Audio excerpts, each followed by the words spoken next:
Hare Krishna, my dear devotees, all glories to Srila Prabhupada Ki Jai. Today we're hearing from Canto 9, Chapter 4, Text 69. Yes, Maharaj. Oh, thank you, Bunch. Thank Hare, you. Hare Krishna. Bible. O Brahmana, let me now advise you for your own protection. Please hear from me. By offending Maharaj Ambarisha, you have acted with self-envy. Wow. Therefore, you should go to him immediately without a moment's delay. One's so-called prowess, when employed against the devotees, certainly harms he who employs it. Thus, it is the subject, not the object, who is harmed. Thus, it is the subject, not the object, who is harmed. Okay. Purport: a Vaishnava is always an object of envy for non-devotees, even when the non-devotee happens to be his father. To give a practical example, Hiranyakashipu was envious of Prahlada Maharaja, but his envy of the devotee was harmful to Hiranyakashipu, not to Prahlada. Every action taken by Hiranyakashipu against his son Prahlada Maharaj was taken very seriously by the Supreme Personality of Godhead. And thus, when Hiranyakashipu was on the verge of killing Prahlada, the Lord personally appeared and killed Hiranyakashipu. There it is. The devotee, Kotya Pratijanihi Nami Bhakta Pranasiti declared boldly that my devotee will never perish. So, someone wants to kill Prahlad Maharaj, Krishna is going to protect Prahlada. Service to a Vaishnava gradually accumulates and becomes an asset for the devotee. Similarly, harmful activities directed against the devotee is gradually become let's read that again. Similarly, harmful activities directed against the devotee gradually become the ultimate cause of the performer's fall down. Even such a great Brahmana and mystic yogi as Durvasa Muni in a most dangerous position was in a most dangerous position because of his offense at the lotus feet of Maharaja Ambarisha, a pure devotee. Okay. Text number 70. For a Brahmana, austerity and learning are certainly auspicious, but when acquired by a person who is not gentle, such austerity and learning is such austerity and learning are most dangerous. Purport by Srila Prabhupada. It is said that a jewel is very valuable, but when it is on the hood of a servant, it is dangerous despite its value. Similarly, when a materialistic non-devotee achieves great success in learning and austerity, that success is dangerous for all of society. So-called learned scientists, for example, invented atomic weapons that are dangerous for all humanity. It is therefore said, Manina Vushita Sarvakim Aso Na Bayankara. A servant with a jewel on its hood is as dangerous as the serpent without such a dangerous jewel.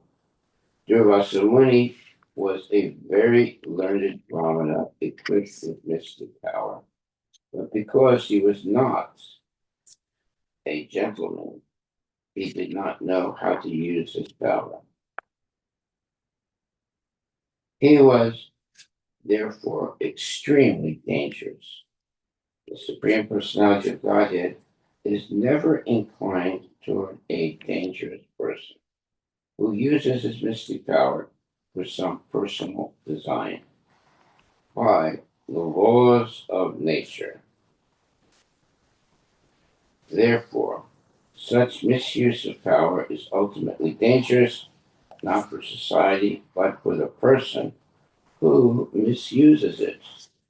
That's very correct. Text 71. O best of the Brahmanas, you should therefore go immediately to King Ambarisha, the son of Maharaj Nabala. I wish you all good fortune. If you can satisfy Maharaj Ambarisha, then there will be peace for you. Purport. In this regard, Madhva Muni quotes from the Garuda Purana. The lesson to be derived from this narration concerning Maharaj Ambarisha and Durvasa Muni is that all demigods, including Lord Brahma and Lord Shiva, are under the control of Lord Vishnu. Therefore, when a Vaishnava is offended, the offender is punished by Vishnu, the Supreme Lord. No one can protect such a person, even Lord Brahma or Lord Vishnu. Thus end the purports of the ninth canto, fourth chapter of the Srimad Bhagavatam, entitled Ambarisha Maharaj Offended by Durvasa Muni. You really don't want to offend a pure devotee. That is very dangerous. Mm. Now we're going to chapter 5, Durvasa Muni's life spared. In this chapter, we find Maharaj Ambarisha offering prayers to the Sudarshana Chakra. We find how Sudarshana Chakra became merciful to Durvasa Muni. By order of the Supreme Personality of Godhead, Vishnu, Durvasa Muni immediately went to Maharaj Ambarisha and fell at his lotus feet. Maharaj Ambarisha, being naturally very humble and meek, felt shy and ashamed because Durvasa Muni had fallen at his feet. And thus he began to offer prayers to the Sudarshan Chakra just to save Durvasa. What is this Sudarshana Chakra? The Sudarshana Chakra is the glance of the Supreme Personality of Godhead by which he creates the entire material world. Sa Akshata Sa Asrijata. This is the Vedic version, the Sudarshana Chakra, which is the origin of creation and is most dear to the Lord, has thousands of spokes. This Sudarshana Chakra is the killer of the prowess of all other weapons, the killer of darkness, and a manifester of the prowess of devotion service. It is the means of establishing religious principles, and it is the killer of all irreligious activities.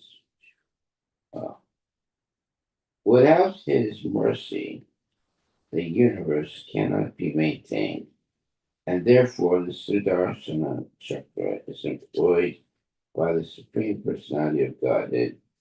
When Maharaj Ambarisha thus prayed that the Sudarshana Chakra be merciful, the Sudarshana Chakra being appeased, therefore, therefrom,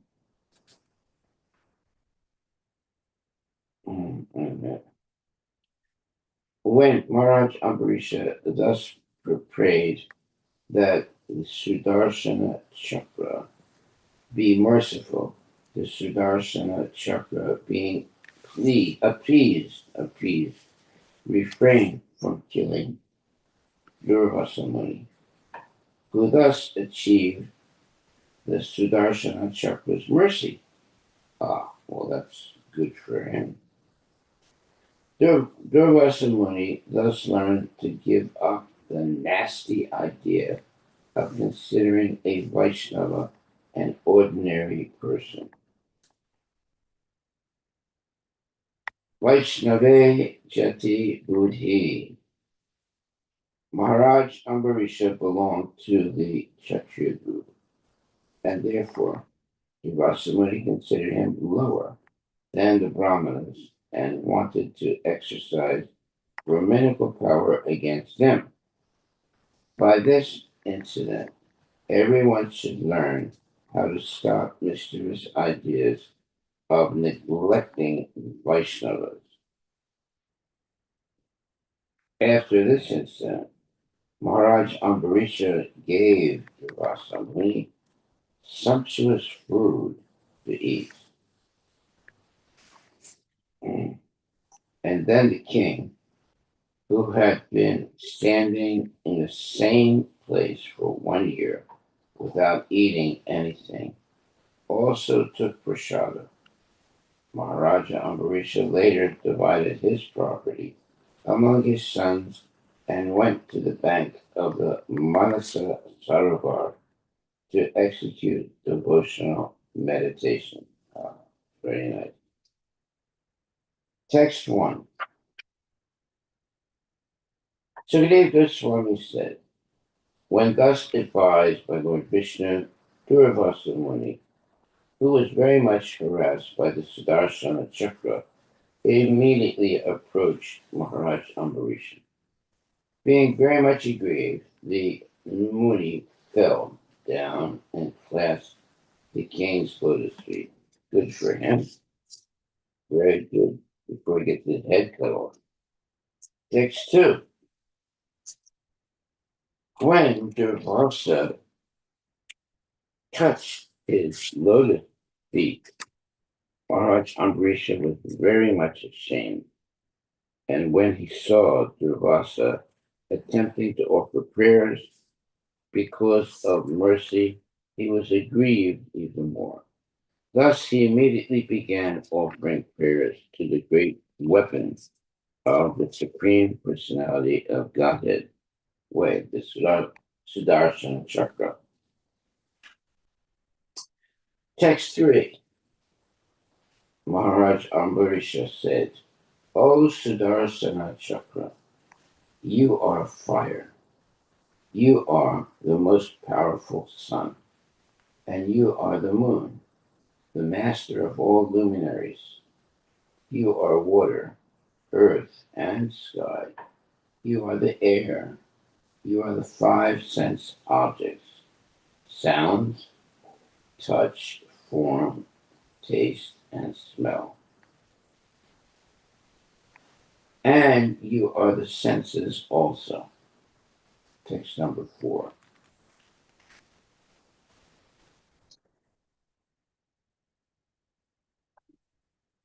O most favorite Achyuta, the Supreme Personality of Godhead, you have thousands of spokes.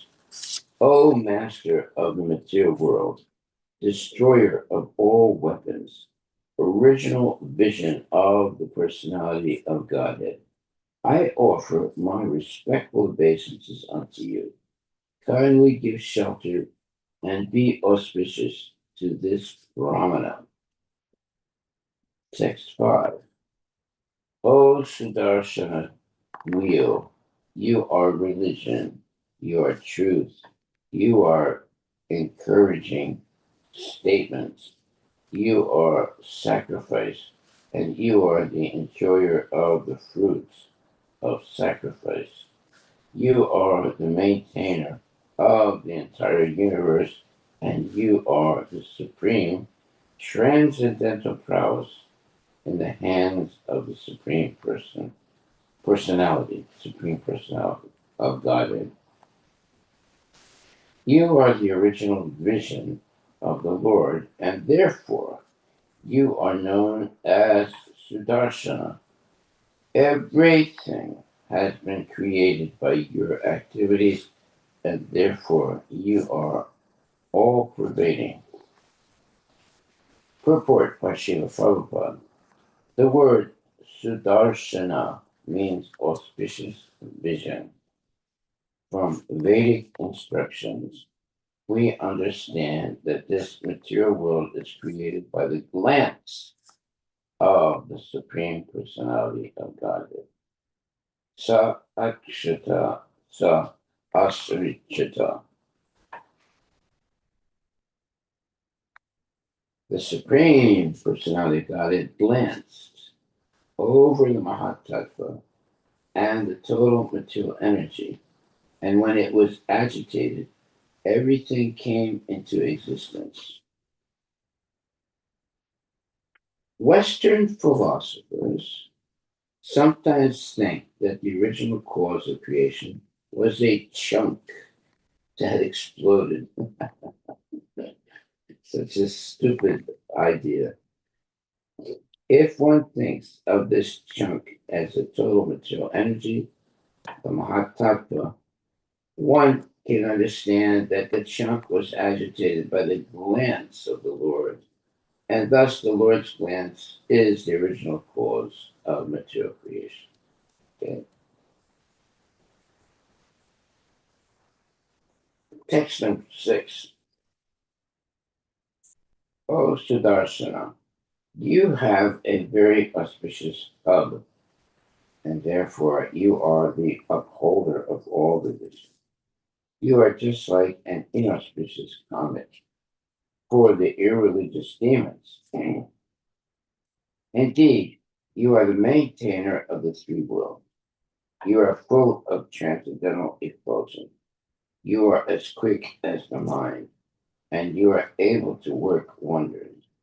I can simply utter the word Nama, offering all obeisances unto you. Purport by Srila Prabhupada. The disc of the Lord is called Sudarshana because he does not discriminate between high and low criminals or demons. Durvasana was certainly a powerful criminal, but his acts against the pure devotee Maharaj Ambarisha were no better than the activities of asuras.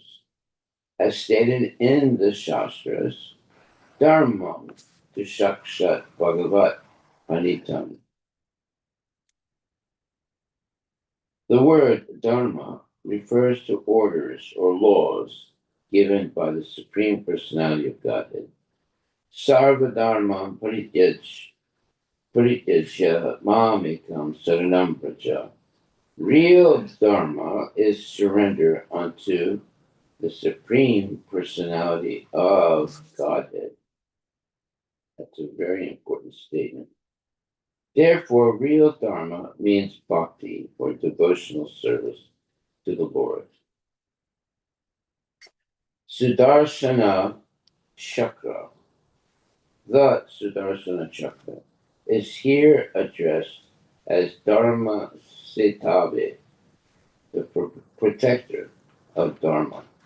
Maharaj Ambarisha was a truly religious person, and consequently, for his protection, the Sudarshana Chakra was ready to punish even such a strict Brahmana as Durvasa, because he had acted like a demon. There are demons even in the form of brahmanas. Oh, there it is. Very important statement. There are demons even in the form of brahmanas. Therefore, the Sudarshana Chakra does not discriminate between brahmana demons and Sudra demons. Anyone against the Supreme Personality of Godhead and his devotees is called a demon. In the Shastras, we find many Brahmanas and Kshatras who acted as demons and have been described as demons. According to the verdict of the Shastras, one has to be understood according to his symptoms. If one is born of a Brahmana father, but his symptoms are demoniac, he is regarded as a demon.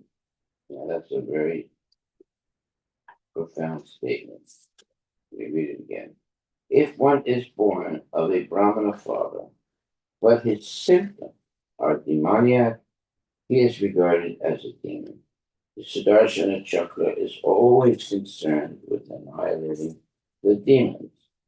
Therefore, he is described as Adharma, Silasura, Dumna, Ketavi.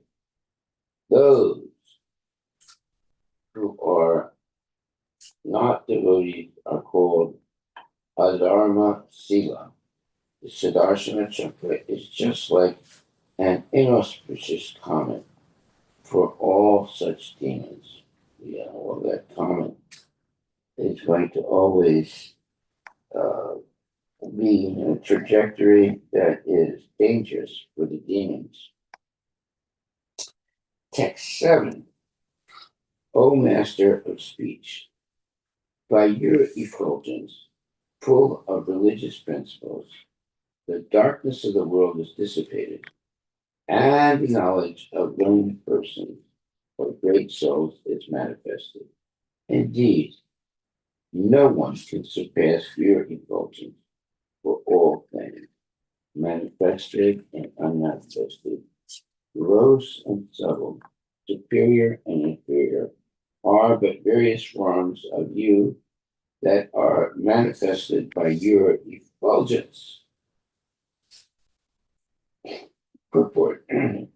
Without illumination, nothing can be seen, especially in this material world. The illumination in this world emanates from the effulgence of Sudarshana, the original vision of the Supreme Personality of Godhead. The illuminating principles of the sun, the moon, and fire emanate from Sudarshana. Similarly, illumination by knowledge also comes from Sudarshana, because with the illumination of the Sudarshana, one can distinguish one thing from another, the superior from the inferior. General people accept a powerful yogi like Durvasa Muni as wonderfully superior. But if such a person is chased by Sudarshana Chakra, we can see his real identity and understand how inferior he is because of his dealings with devotees. Yeah.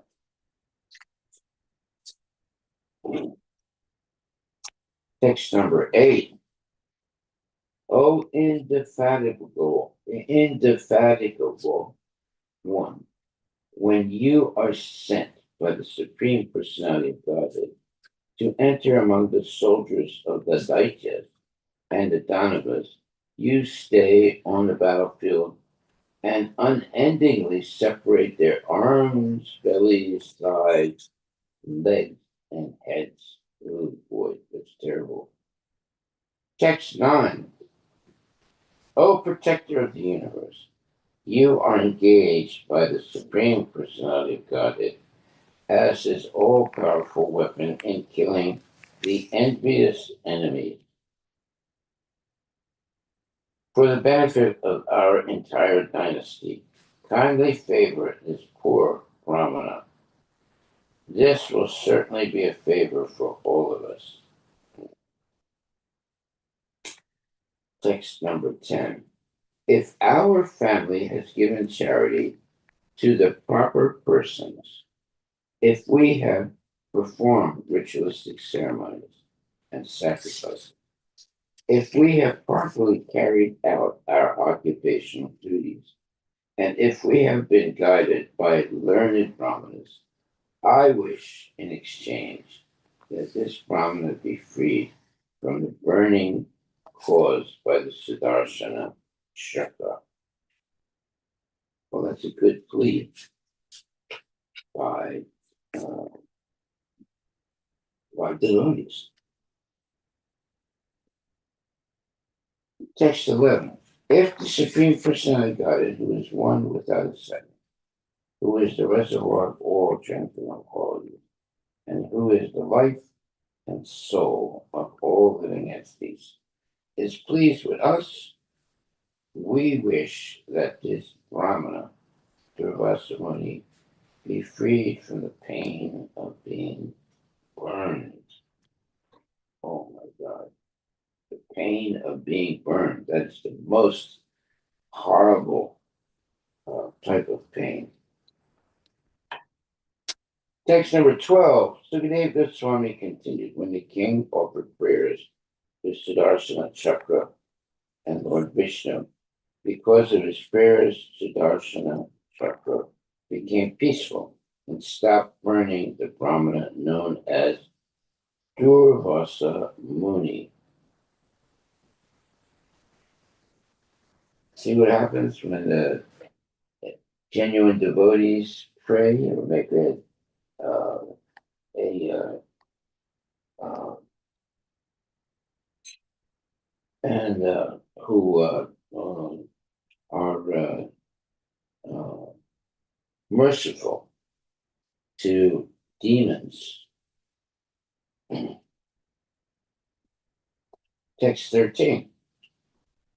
Durvasa Muni, the greatly powerful mystic, was indeed satisfied when freed from the fire of the Sudarshana Chakra. Thus he praised the qualities of Maharaj Ambarisha and offered him the highest benediction. Oh, good. Okay, no more enviousness. Text 14. Durvasa Muni said, my dear king, today I have experienced the greatness of devotees of the Supreme Personality of Godhead.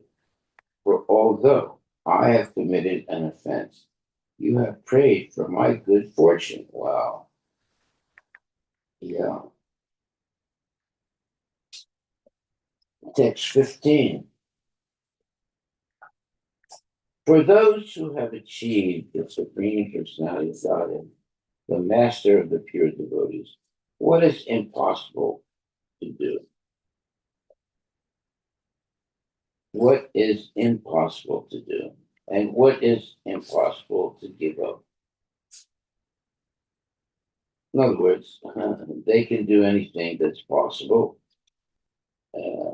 and they can give up anything if they want to. What is impossible for the servants of the Lord? What is impossible for the servants of the Lord? By the very hearing of his holy name, one is purified. In other words, uh, the servants of the Lord will always be victorious. Text 17. O king, overlooking my offense, you have saved my life. Thus, I am very much obliged to you because you are so merciful.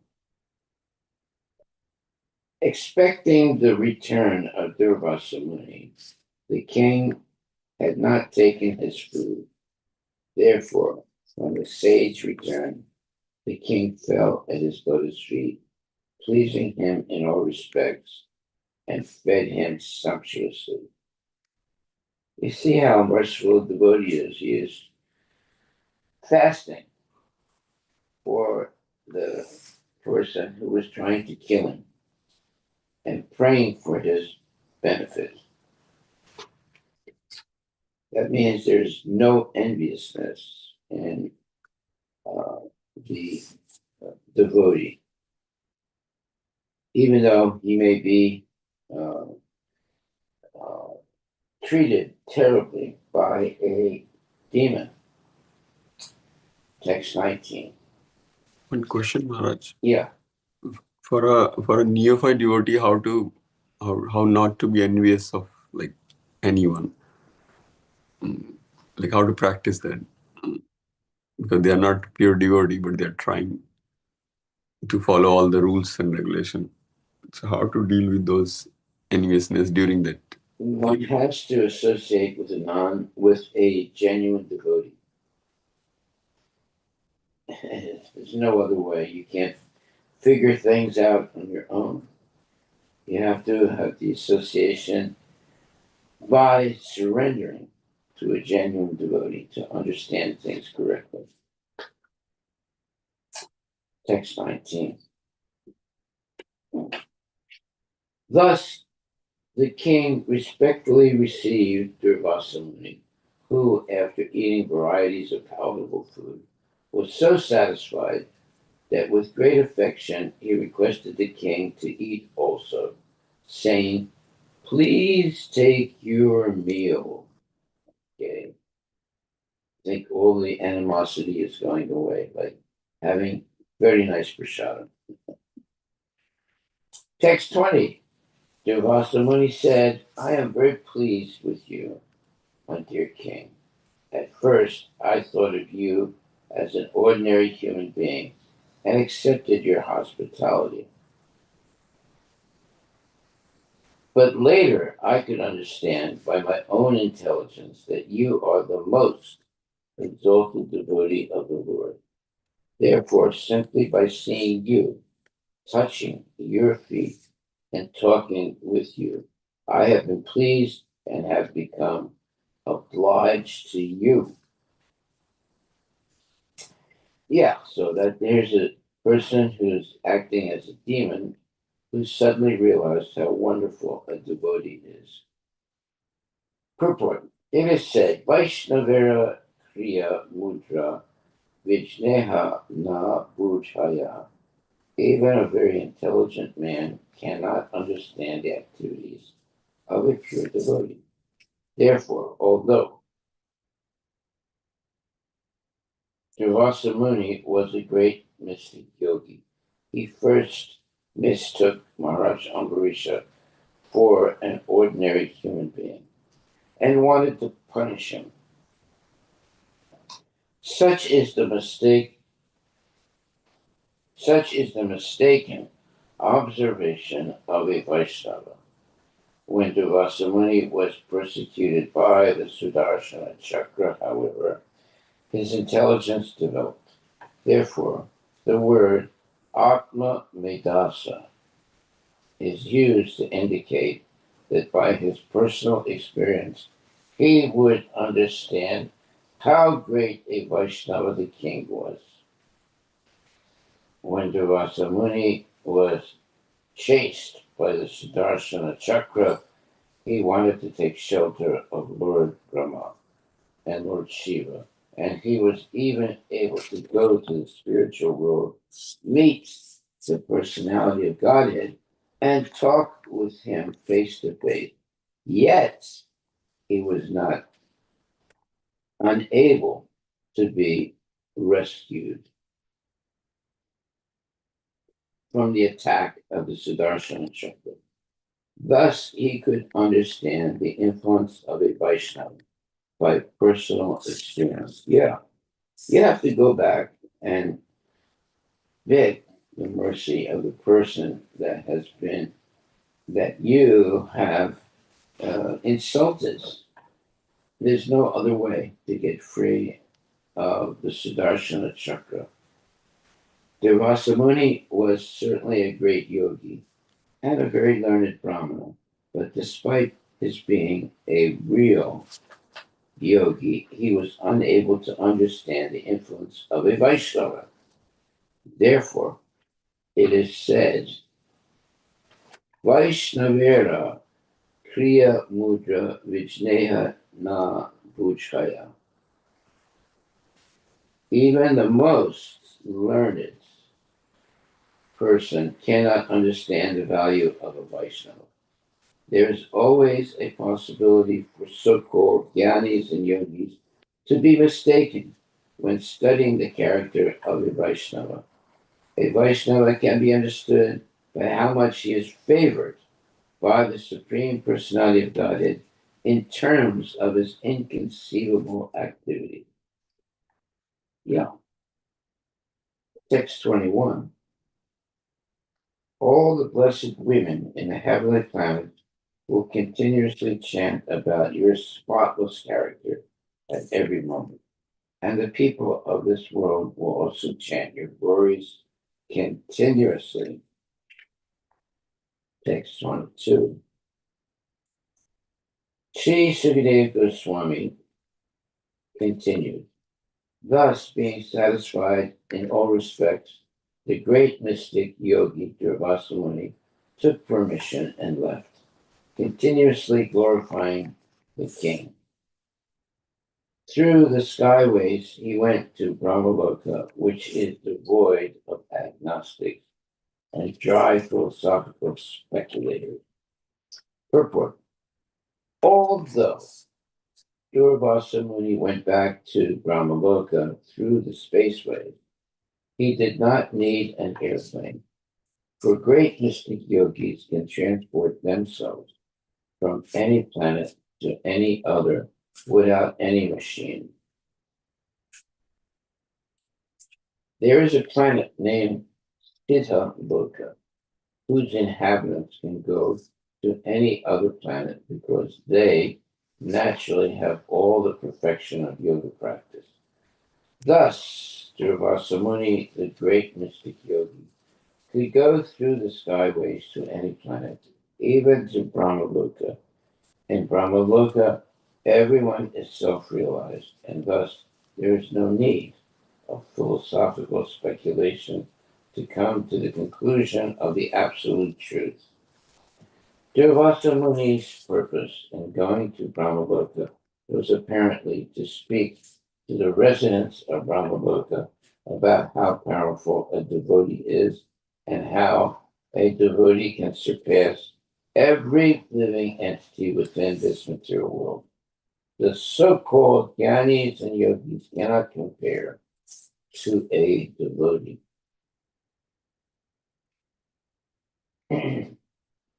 Text 23.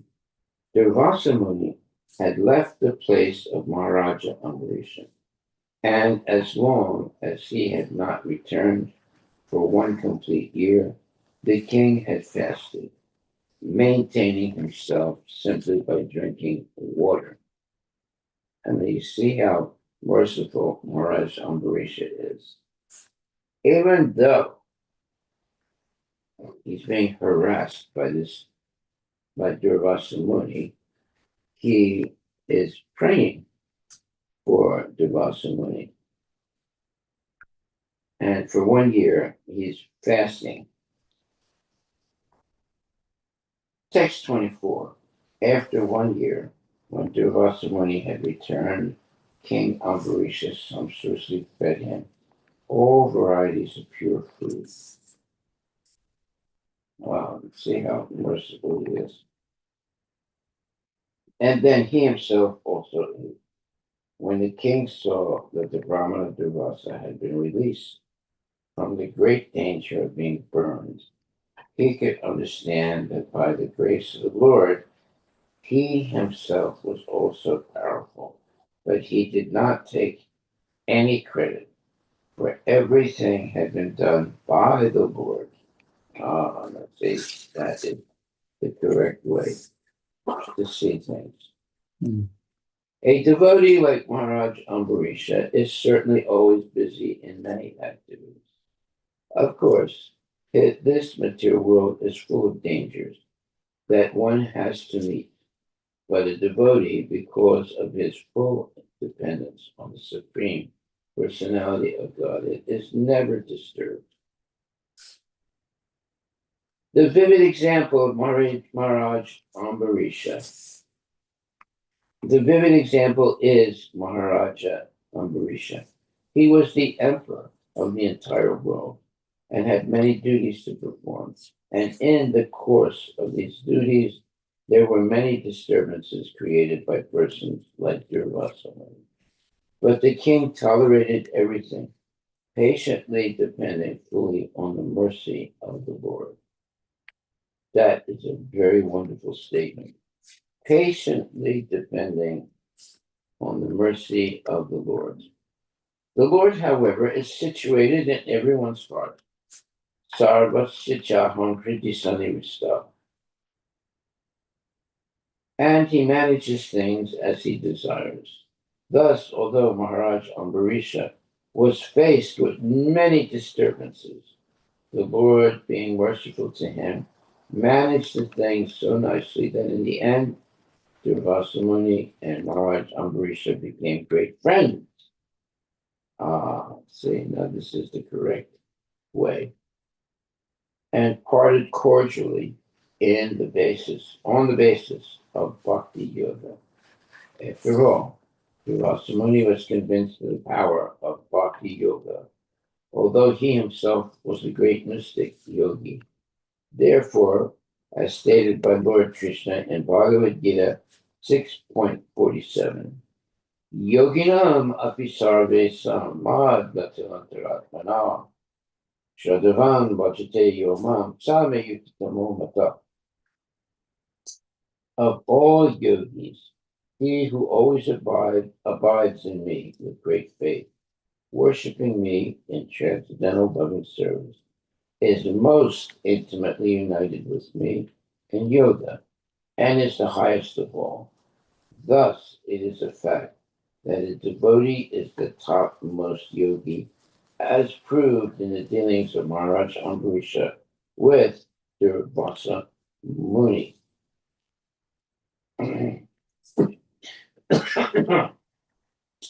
Text 25.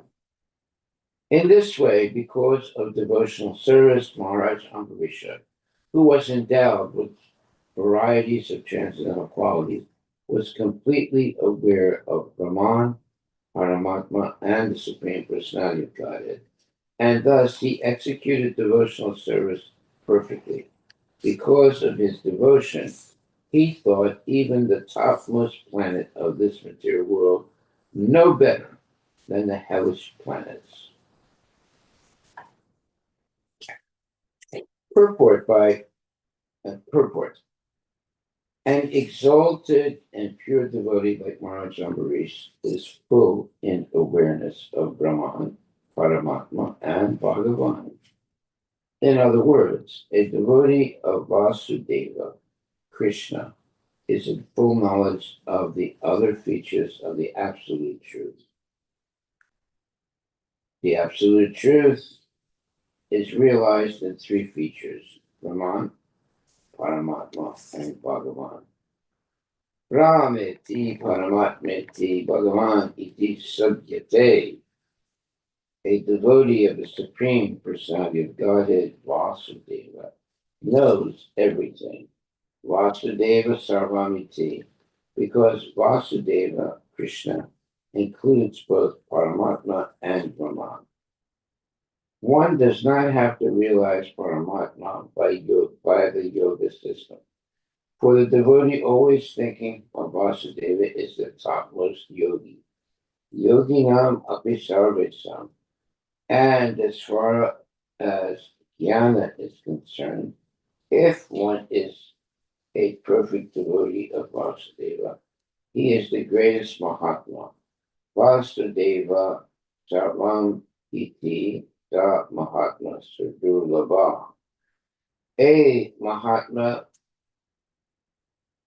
A Mahatma is one who has full knowledge of the absolute truth. Thus, Maharaj Ambarisha, being a devotee of the personality of Godhead, was in full awareness of Paramatma, Brahman, Maya, and the material world, the spiritual world, and how things are going on everywhere. Everything was known to him. Kasmin Bhagavo Vijnate Sarvam Idam Vigatam Bhavati. Because the devotee knows Vasudeva, he knows everything within the creation of Vasudeva. Vasudeva Sarvam Iti Samahatma Sudur Baba. Such a devotee does not give much value to the highest standard of happiness within this material world. Yeah, because the happiness in the material world is temporary. It's not eternal. Mm.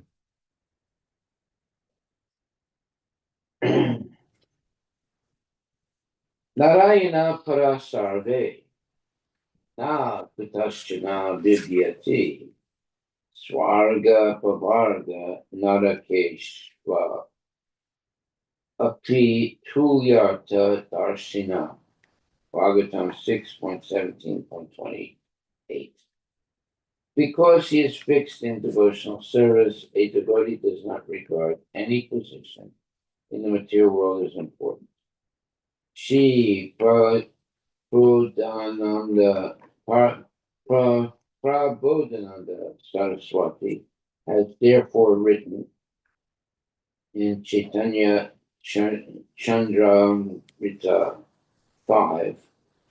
Kaivalyam narakate chidasapur akasapushpate Durdantendriya kalasarpa patari prokatadam strate Vishvam purna sukayate vidhi mahendra discha hiyate yat karuna kata sa Vaibhava Vatam Tam Guram Eva Stuma. For one who has become a pure devotee through devotional service to great personalities like Chaitanya Mahaprabhu, Kaivalya, or merging into Brahman, appears no better than hell. As far as the heavenly planets are concerned, to a devotee, they are like a phantasmagoria or will-o'-the-wisp, which means it's something that is that is not profound. It is coming and going, but not eternal. And as far as yogic perfection is concerned, a devotee does not care a fig for such perfection. Yeah, pigs are not really big, right? So it's something when it says does not care for a fig, it's something not very important at all. Since the purpose of yogic perfection is achieved automatically by the devotee, this is possible when one becomes a devotee of the Lord through the medium of Chaitanya Mahaprabhu's instructions. So that's the best medium through the instructions of Chaitanya Mahaprabhu. Text 26, Srila Sukadeva Goswami continues. Thereafter, because of his advanced position in devotional life, Maharaj Ambarisha, who no longer desired to live with material things, retired from active family life. He divided his property among his sons, who were equally as qualified, and he himself took the order of Vanaprastha and went to the forest to concentrate his mind fully upon Lord Vasudeva.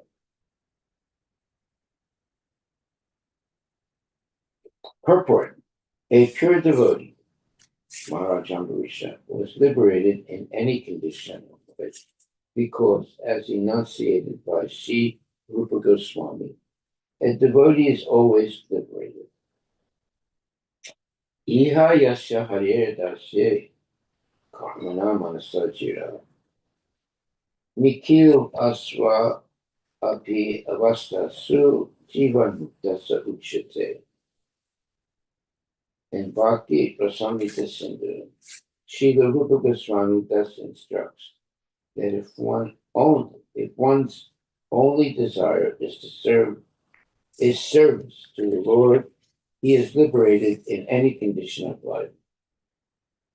Let me read that again.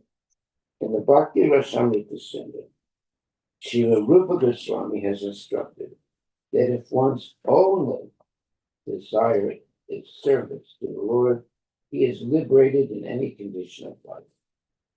Maharaja Ambarisha was undoubtedly liberated in any condition, but as an ideal king, he accepted the Vanaprastha order of retirement from family life.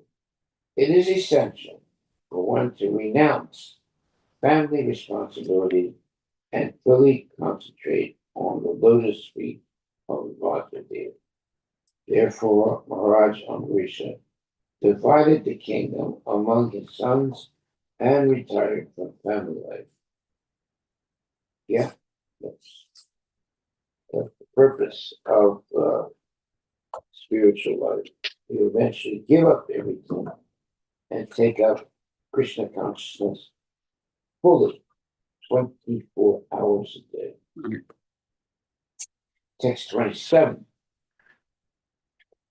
Anyone who chants this narration or even thinks of this narration about the activities of Maharaj Ambarisha certainly becomes a pure devotee of the Lord. Haribol. Purport. Srila Vishwanatha Chakravarti Thakur again gives a very good example.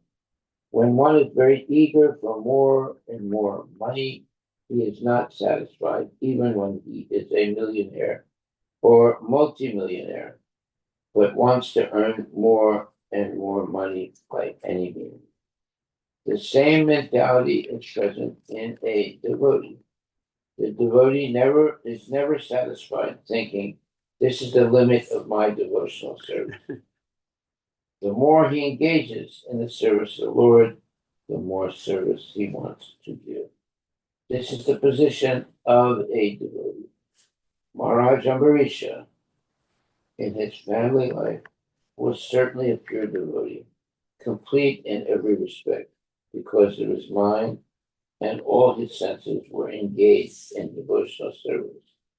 Savai Mana Krishna Padaravindayor Vacham Sivai Kuntil Vinanavarnane. Maharaj Ambarish was self-satisfied because of his senses were engaged in devotional service. Sarvapadi Vinirmuktam Tatparasthena Nirmalam Rishikena Rishikesha Sevanam Bhakti Uchite. Nonetheless, although Maharaja Ambarisha had engaged all his senses in devotional service, he left his home and went to the forest to concentrate his mind fully at the lotus feet of the Lord Krishna. Exactly as a mercantile man, even though complete in wealth, tries to earn more and more. This mentality of getting more and more engaged in devotional service puts one on the most exalted position. Whereas on the karma platform, the mercantile man who wants more and more money becomes increasingly bound and entangled. The devotee becomes increasingly liberated. Yeah, devotee wants more and more devotional service. and the karmi wants more and more money. Money. Text 28. By the grace of the Lord, those who hear about the activities of Maharaja Ambarisha, the great devotee, certainly become liberated or become devotees without delay. Thus ends the Bhaktivedanta purports of the 9th canto, 5th chapter of the Srimad Bhagavatam, entitled Durvasa Muni's Life Spared. Yeah, Sudar Chakra couldn't kill him because he's protected by Krishna. Okay, I think we're about finished. Okay, the next chapter is chapter 6, the downfall of Subari Muni. Yeah, he was meditating underwater for so long. Yeah, so many years. That he was covered with barnacles. After describing the descendants of Maharaj Ambarisha, Surya Goswami described all the kings from Sasada to Mandata. And in this connection, he also described how the great sage Sobari married the daughters of Mandata. Maharaja Ambarisha had 3 sons named Virupa, Ketuman, and Sambhu.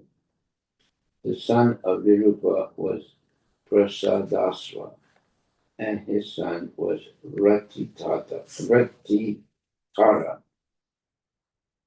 Ratitara had no sons, but when he requested the favor of the great sage Angira, the sage begot several sons in the womb of Ratitara's wife. When the sons were born, they became the dynasty of Angira Rishi and of Ratitara.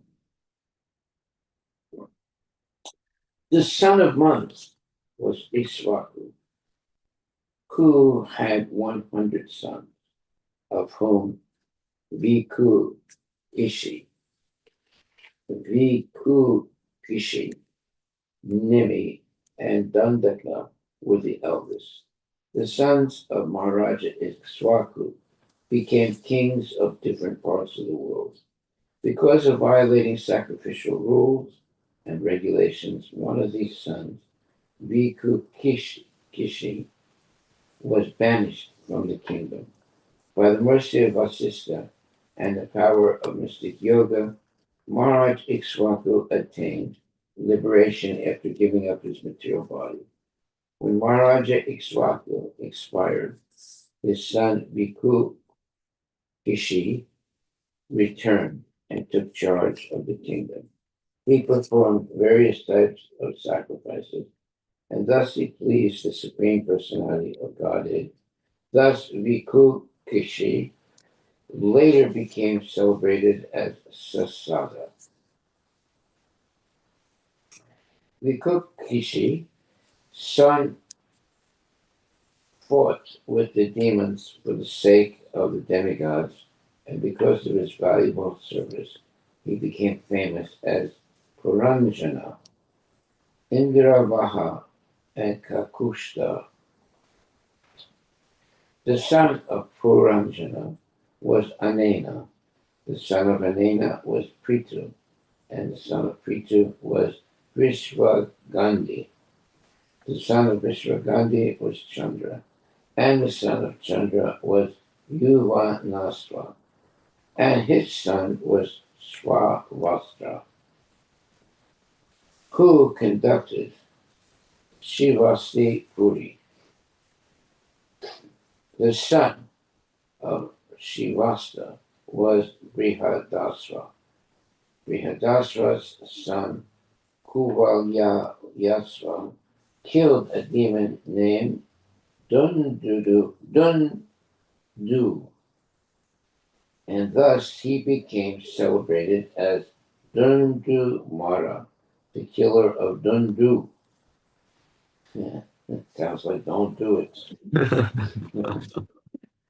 The sons of the killer of Dundu were Dridasva, Kapilasva, and Vadrasva. He also had thousands of other sons, but they burned to ashes in a fire emanating from Dundu. The son of Durdvasva was Hardvasva. The son of Harivilas was Nikumba. The son of Nikumba was Bahulasva. And the son of Bahulasva was Krisasva. The son of Krisasva was Senajit, and his son was Yuvanasva. Yuvanasva married 100 wives, but he had no sons, and therefore he entered the forest. In the forest, the sages performed a sacrifice known as Indra Yajna on his behalf. Once, however, the king became so thirsty in the forest that he drank the water kept for performing yajna. Consequently, after some time, a son came forth from the right side of his abdomen. The son, who was very beautiful, was crying to drink breast milk, and Indra gave the child his index finger to suck. Thus the son became known as Mandata. In due course of time, Yuvanasva achieved perfection by performing austerities. Thereafter, Mandata became the emperor and ruled the earth, which consists of 7 islands. Thieves and rogues were very much afraid of this powerful king, and therefore the king was known as Trasadasya, meaning one who is very fearful to rogues and thieves. Mandata got sons in the womb of his wife, Bindumati. These sons were Purukuksha, Ambarisha, and Muchukunda. These 3 sons had 50 sisters, all of whom became wives of the great sage known as Sobari. In this connection, Sukadeva Goswami described the history of Sobari Muni, who became a sensual, who, because of sensual agitation caused by a fish, fell from his yoga and wanted to marry all the daughters of Mandata for sexual pleasure. Later, Sobari Muni became very regretful. Thus, he accepted the order of Vanaprastha, performed very severe austerities, and thus attained perfection. In this regard, Sukadeva Goswami described how Sobari Muni's wives also became perfect. So I think our time is over, isn't it? Yes. Yes, Maharaj. So we'll stop right there and hear about Sobari Muni's wives tomorrow. Yes, Maharaj. So any questions or comments? Any questions or comments? So we're on chapter 6, the downfall of Sobari Muni. Haribol. Okay, all glory to Srila Prabhupada Ki Jai.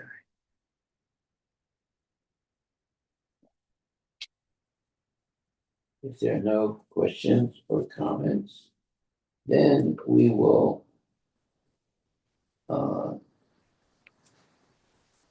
close this seance and pick it up later on. In the In evening. the evening with Bhagavad Gita. Yeah. Haribo. Okay. Oh, where's the seal? Srila Prabhupada ki.